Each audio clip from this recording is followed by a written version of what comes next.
My guest is Johnny Cash. Johnny Cash entered the Country Music Hall of Fame in 1980.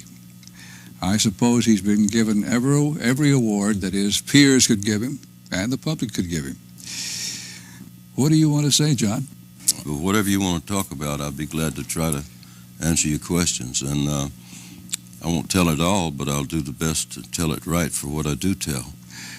You won't tell it all? No, you don't ever tell it all. What would you object to telling? Something very personal? Yeah. I'm really kind of a public person, you know, and my life has been kind of an open book, but everybody on earth has done something they don't want nobody to know about. You know? Is it difficult for Johnny Cash to keep a secret from the public? Mm-hmm. Yeah, it is. Do you sometimes resent living in a glass house? No, I don't think I ever have resented it. It's the kind of life I chose and the kind of life I love, the, performer, the public life. And sometimes I do get a little impatient when I don't have the privacy that I think I deserve or want at that particular time, but I never try to take that out on anybody else. I learned a lesson in 1974. When John Carter was 4 years old, he was in a Jeep accident.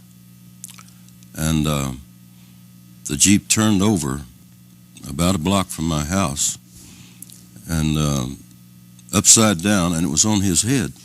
But that Jeep the wheels hadn't stopped turning until a Grand Ole Opry tour bus pulled up at this accident scene. 12 men jumped out, and within 30 seconds had that Jeep off of John Carter. And of course that was widely publicized, that accident, but the doctor thought, there would be all kinds of complications, but 3 days later John Carter walked out of the hospital. And I don't care how long I've been gone, or how tired I am, or how many people I don't want to see, when I come home and those Grand Ole Opry tour buses are stopped at my gate, it's all right. How about in a restaurant, John, when you're trying to eat? Is that difficult? Well, it could be difficult, if I wanted to make it difficult. But, and I've got friends that won't go to restaurants, they say the people won't leave me alone. Or I had one person tell me that I wanted to go eat somewhere, this entertainer, and he said, well, I don't like to go there. People won't leave me alone. And I said, well, I don't especially care for that part of it myself. I have a fairly high recognition factor myself, I said to him, but I like to go out to eat sometimes, and there's a certain amount of autograph signing, picture taking, and talking to people, meeting people, but then usually when the food comes, they leave me alone. John, do you ever worry about hurting people's feelings, the people that want an autograph, and in this particular instance, you really don't have time? Mm-hmm. Yeah, I worry about hurting their feelings because I remember when I was a boy and a country music show came to my hometown, I still talk about the minute that I spent talking to Charlie and Ira Louvin and Eddie Hill. I still talk about that. It was one of the big moments in my life when I said something to Charlie Louvin, and I think he asked me where the restroom was, and I showed him.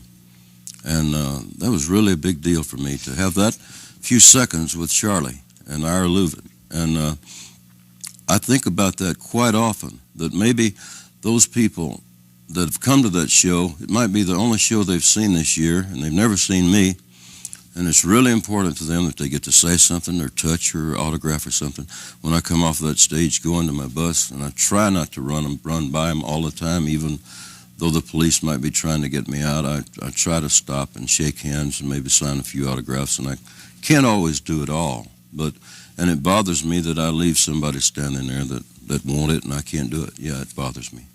John, you used to listen to the Louvin brothers and Eddie Hill on the Memphis radio. Mm-hmm. What was it, WMPS? Right. I read that in your book, and You mentioned a story about some soda crackers and Charlie Louvin. Would you tell us that story? Well, that was the conversation I had with Charlie Louvin. I said he was eating a cracker, and I wanted to talk to him so bad. Ira was at the box office, and Charlie was standing right there by it at the little Dice Theater at the school. And I walked up, and the first thing I said to him was, "Are crackers good for your voice?" I wanted to be a singer, you know. I thought, here's a singer eating a cracker. I thought maybe that was his secret.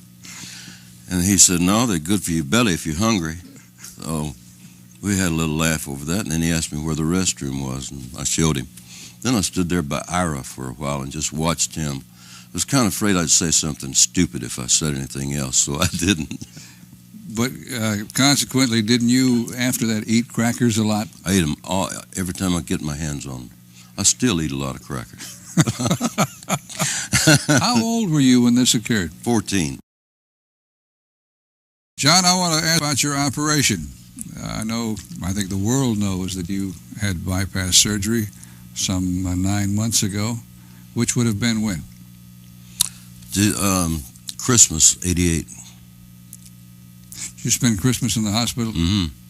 Yeah, it was not a very Merry Christmas for me. That was when I was getting pneumonia, and that was the rough part. The surgery went fine. You know, I haven't had a pain. Excuse me, Mike. I haven't had a pain since the operation, but then I got pneumonia, and that was really hard because they made me cough all the time, you know, to try to clear that up. But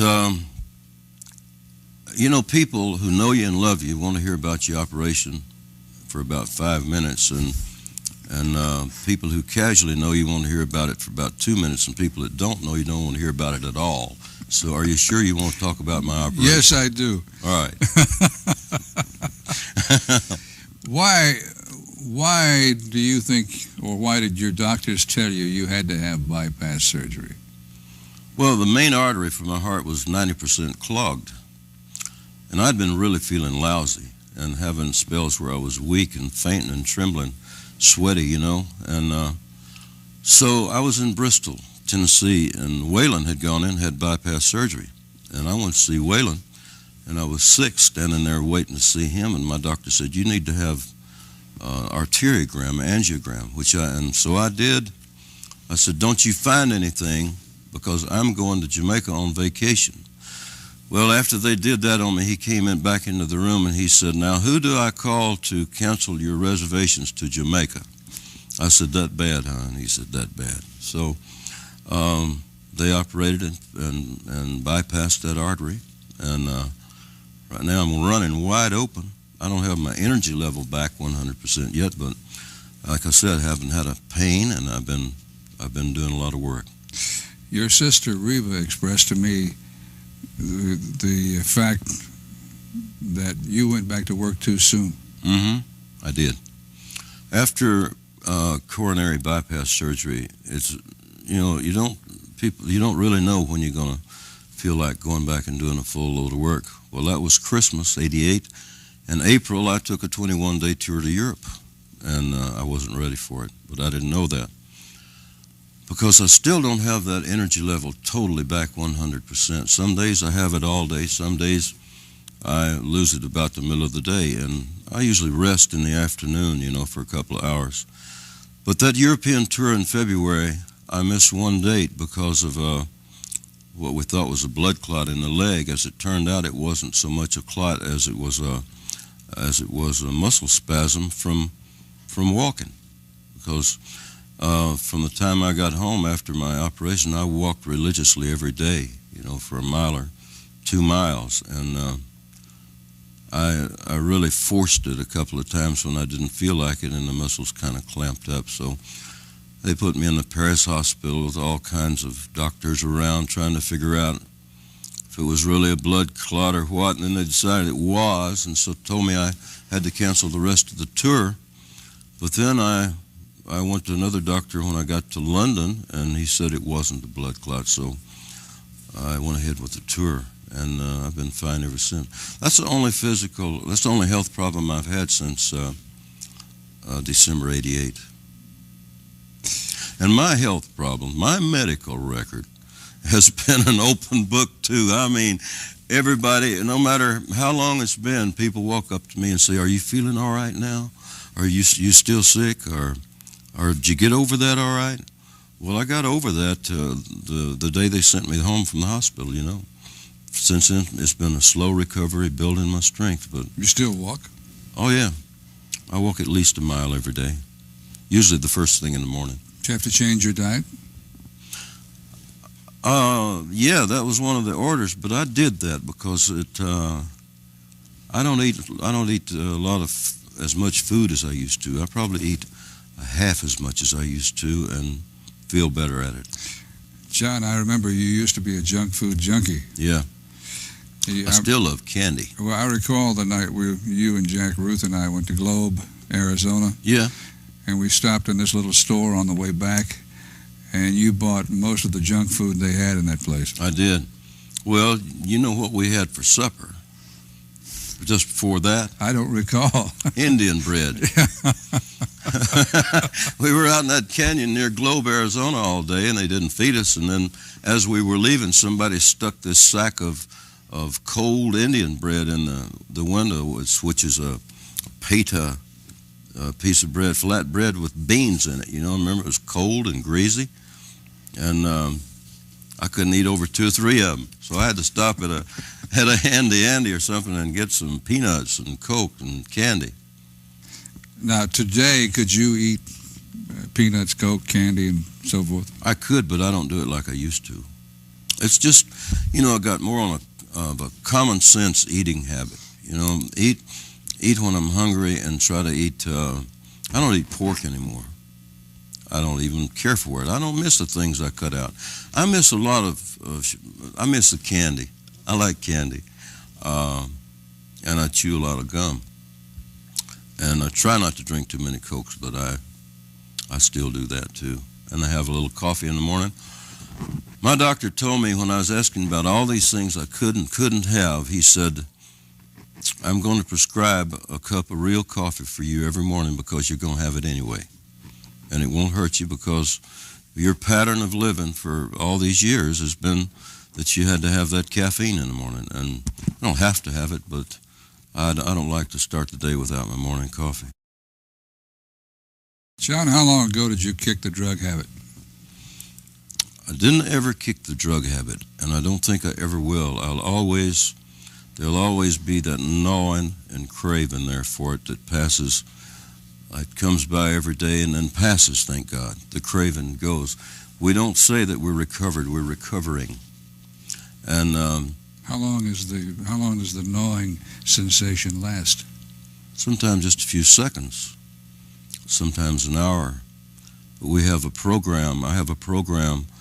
I make a daily commitment to God and ask Him to take away the desire. And for many, many days He's done that. I haven't had a real problem with getting I know drug problem. You say drugs, and that covers a lot of things. I never did acid. I never did cocaine.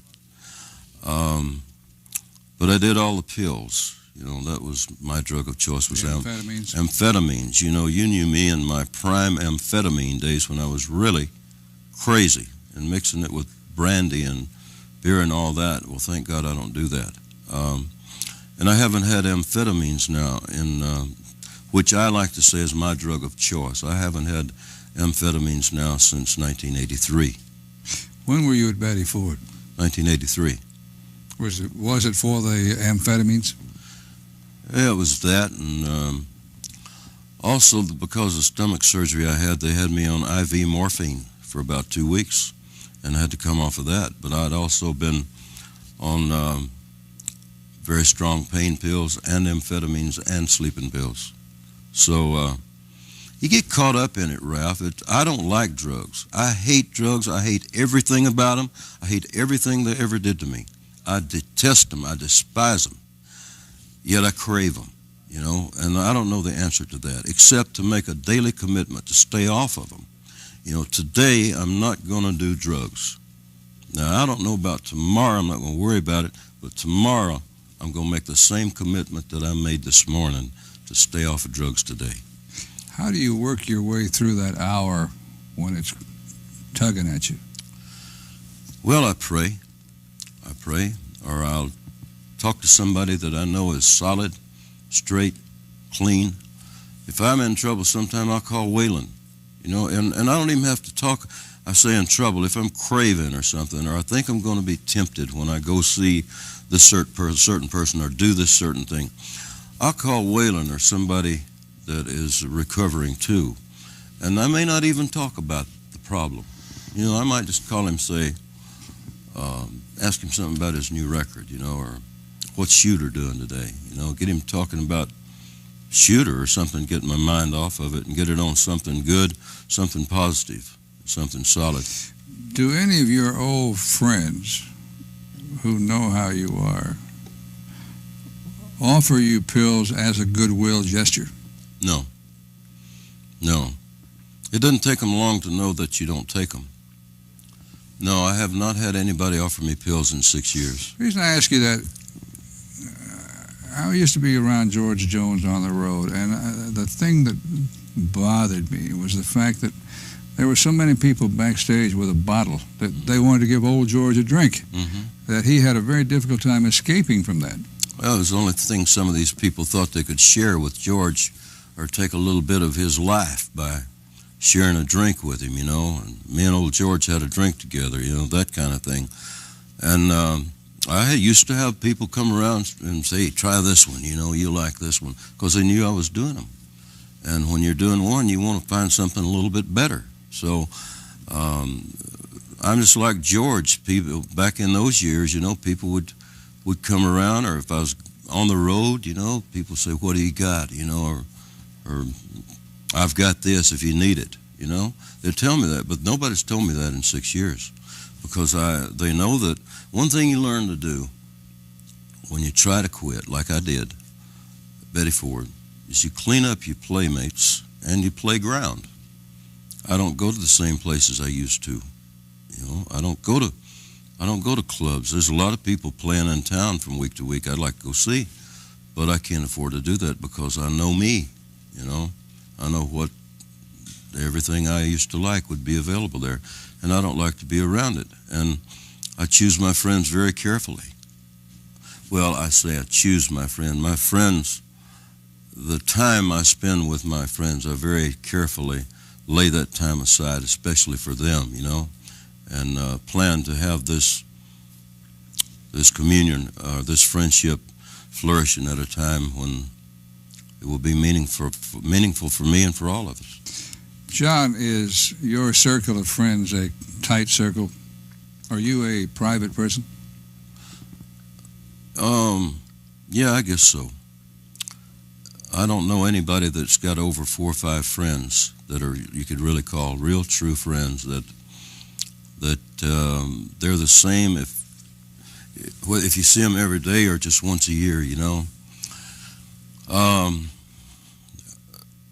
It's not an exclusive circle. I don't try to keep people out. I'm always meeting new friends, but there are people that are really close friends of mine that are always the same with me, and love me as a friend, and for no other reason.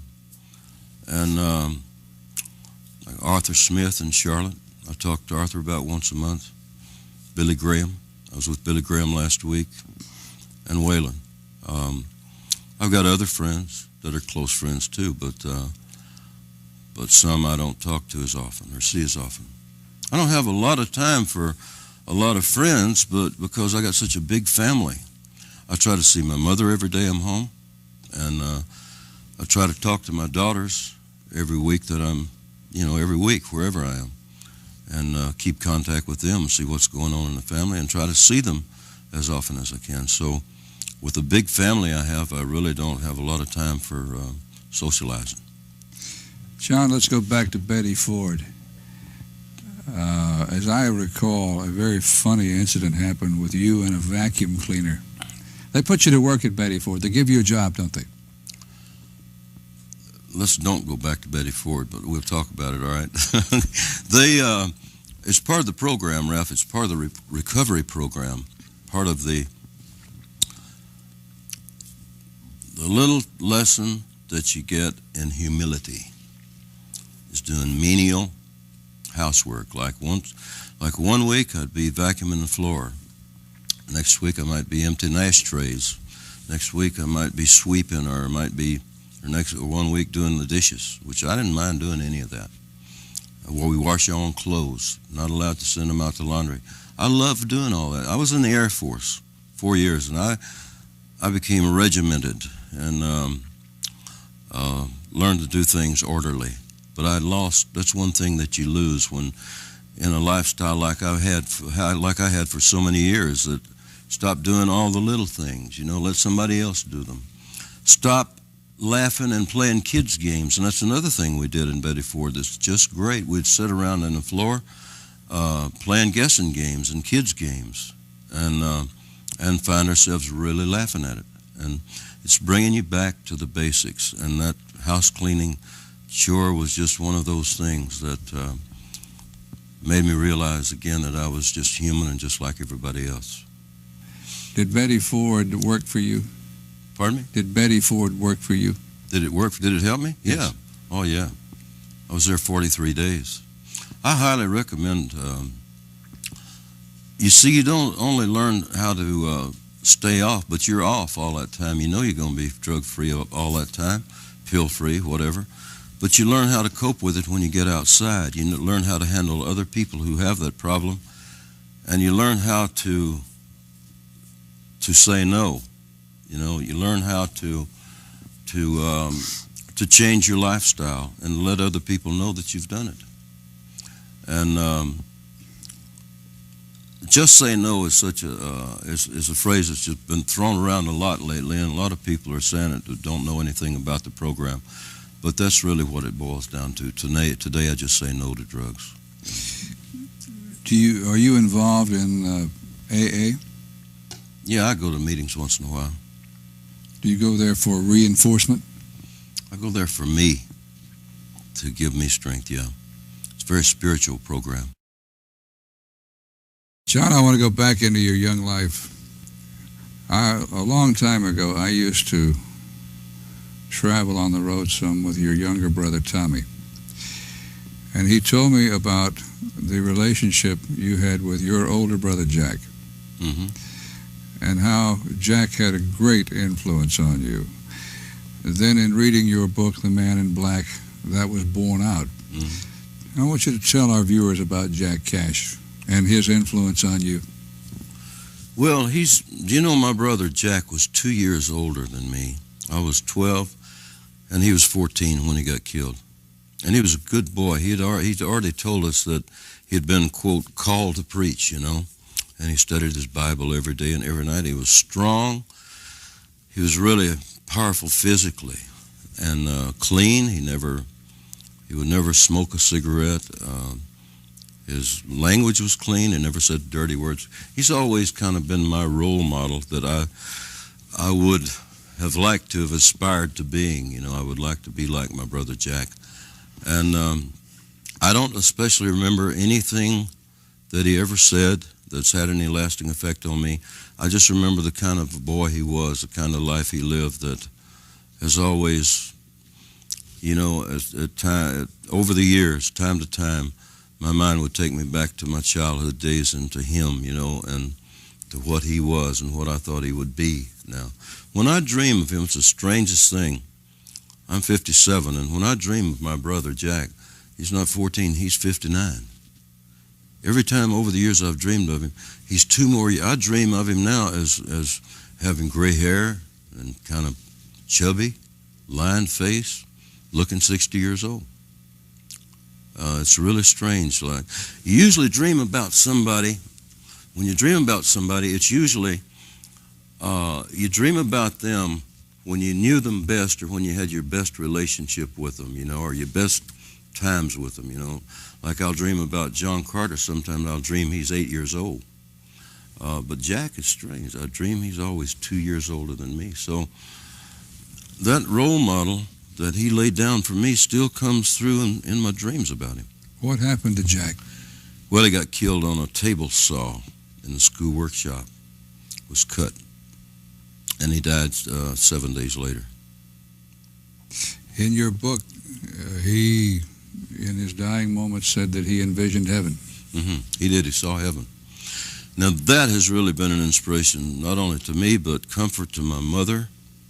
That's what my faith is all about, comfort and joy that she found in his death. There's no greater tragedy that can happen to a family than to lose a family member. And my mother calls the peace she gets from knowing what happened to Jack when he died her sustaining grace that took her through the hard times and the trouble and the pain.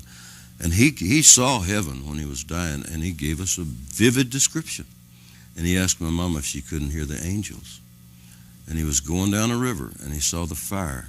And then he said, but I'm not going there. And then his face lit up, and his eyes were open, but he wasn't seeing us. We were all around his bed. And he said, I see it. And then he started trying to describe it as he was going in. And the last thing he said was, can't you hear the angels? And he died with a smile on his face. And that's really been an inspiration to me over the years. John, this is pure speculation. Do you think had Jack lived, that he would have kept you out of some of the trouble you later got into? No, I don't think so. I can't blame anybody for it, or really credit anybody for me being alive. It's something only I can do. I was influenced by June, by my mother, by everybody, but you know, it all boils down to the fact we have free will. We have God-given free will. You know, in this country, for the most part, we can do what we want to. And I did what I wanted to do at the time. I don't think he could have, no. John, you used to have a reputation for trashing motels. Had a rowdy band. Do you remember the story? I think I first heard it from Gordon Terry, of moving the furniture in and out of the rooms in the hotel. Yeah. Well, once I started that kind of thing, everybody else got caught up in it, and I got blamed for all of it. But I only started it. But we did. We moved the furniture out and set up a room in the hall one night. And then there was a time that somebody painted the room black, including the television. Then there was another time that I bought 500 baby chickens, and we turned them loose in the room and had the bellman go buy chicken feed and bring to the room. And yeah, we did a bunch of rowdy stuff like that. That was in the late 50s and early 60s. Childish things we did. But I didn't do it all, Ralph. So don't accuse me of it all. I didn't do it all. You did some of it. I said I started it, and then they did it. Who is they, John? Well, I ain't going to name them. You named one already. Well, he was a member of your band at one time. Gordon, yeah, Gordon Terry was. There was Gordon Terry, Marshall Grant, Luther Perkins, and Johnny Western, W.S. Holland. But not all those guys did that kind of stuff. But you were the boss. I was the boss? Mm-hmm. Well, yeah, I guess so. But still, when you're on the road with these guys day after day, it's like family, you know. You get to be friends, you know. And we were young, full of vinegar, and we were doing things like that. Were you bored?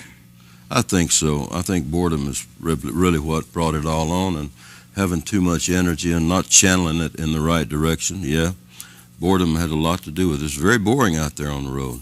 It's that 2 hours on the stage is all we live for. The rest of the time is really a drag. Is it boring because you go through the same routine day after day? Yeah. Out on the road? Yeah. Yeah, the only thing different on the road is the different audiences and the stages, and getting to do that again, you know, and hearing that applause.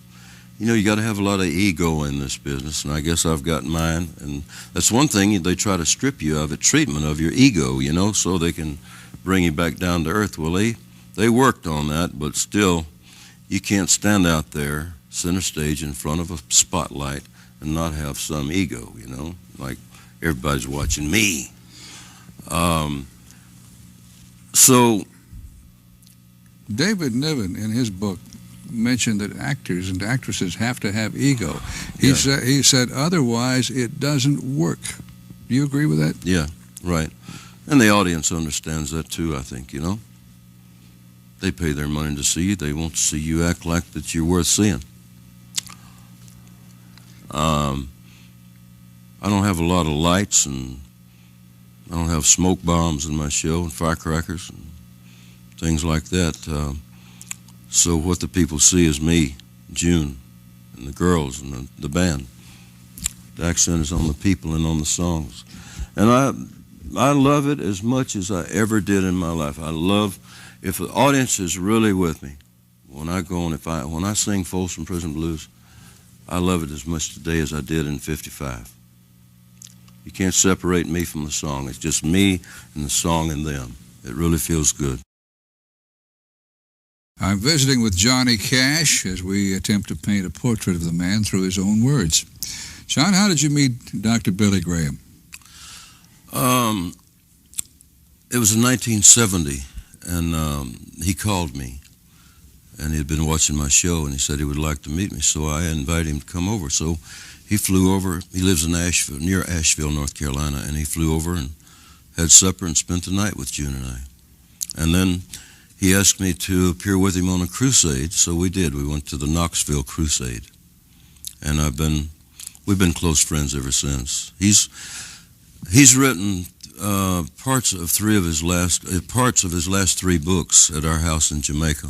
He likes to go there to write, and we spent several vacations together. He's a good man. He is what he appears to be.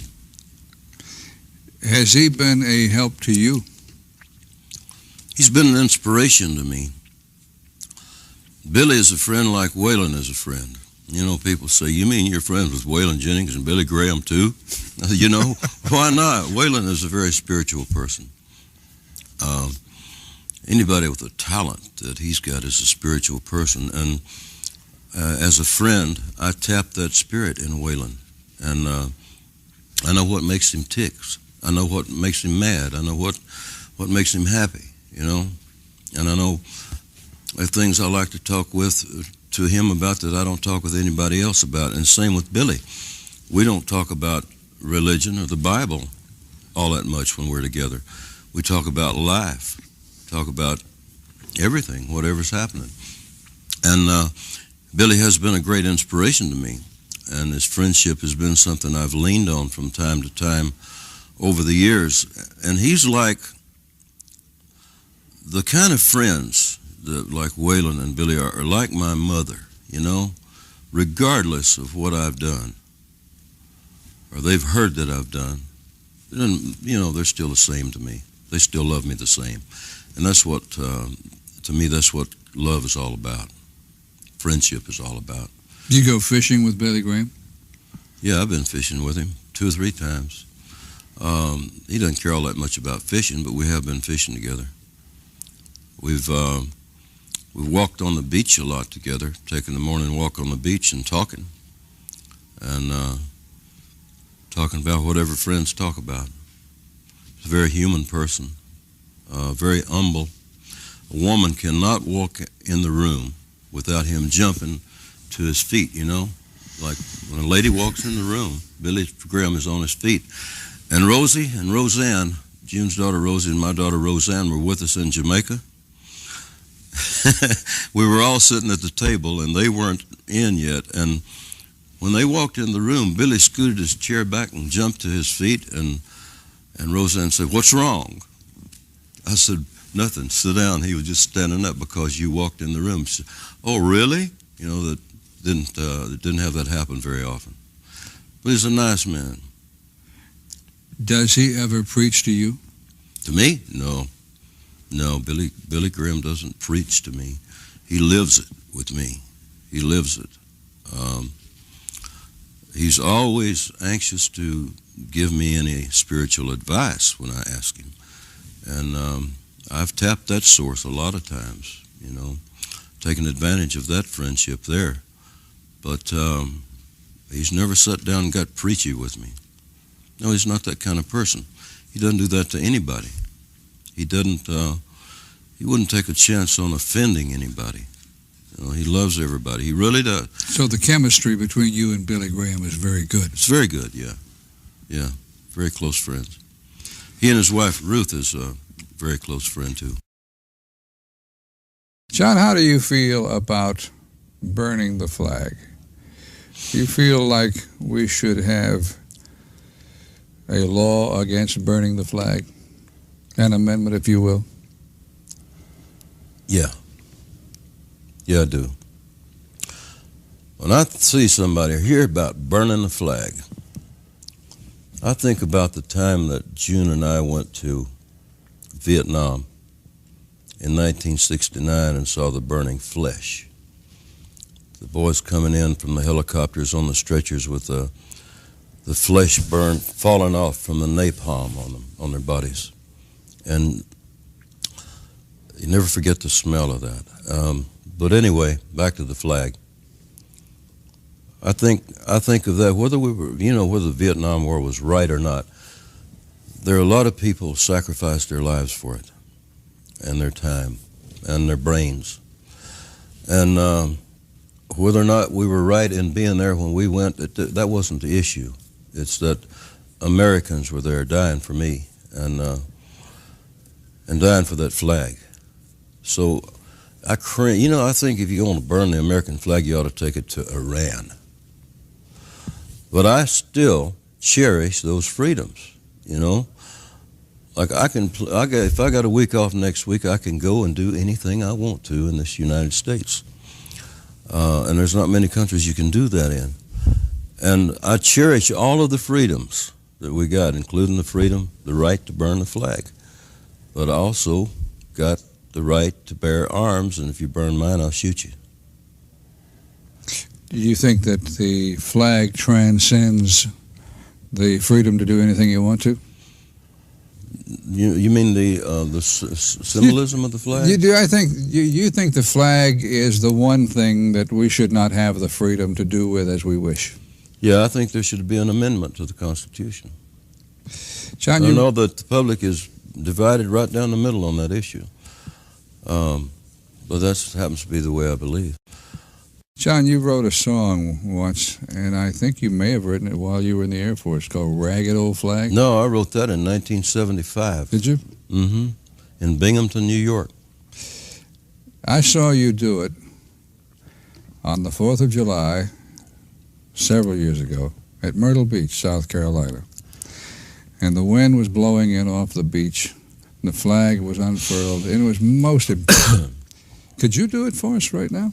Ragged Old Flag. Mm-hmm. I walked through a county courthouse square, and on a park bench, an old man was sitting there. I said, "Your old courthouse is kind of run down." He said, "No, that'll do for our little town." I said, "Your old flagpole's kind of leaned a little bit, and that's a ragged old flag you got hanging on it." He said, "Have a seat," and I sat down. "Is this the first time you've come to our little town?" I said, "I think it is." He said, "I don't like to brag, but we're kind of proud of that ragged old flag. You see, we got a little hole in that flag there when Washington took it across the Delaware. And it got powder burned the night Francis Scott Key sat up watching it writing, 'Say, can you see?' Got a little rip in New Orleans with Pakenham and Jackson tugging at its seams. It almost fell at the Alamo beside the Texas flag, but she waved on, though. It got cut with a sword at Chancellorsville. Got cut again at Shiloh Hill. There was Robert E. Lee, Beauregard, and Bragg, and the south wind blew hard on that ragged old flag. On Flanders Field in World War I, she took a bad hit from a Bertha gun. She turned blood red in World War II. She hung limp and low by the time that one was through. She was in Korea, Vietnam. She went where she was sent by her Uncle Sam. The Native American Indians, the blacks, the yellow, the white, all shed red blood for the Stars and Stripes.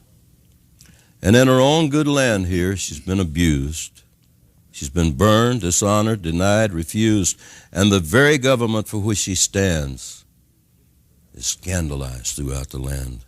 And she's getting threadbare, and she's wearing kind of thin. But she's in good shape for the shape she's in, because she's been through the fire before, and she can take a whole lot more. So we raise her up every morning, and we bring her down slowly every night. We don't let her touch the ground, and we fold her up right. On second thought, I guess I do like to brag, because I'm mighty proud of that ragged old flag.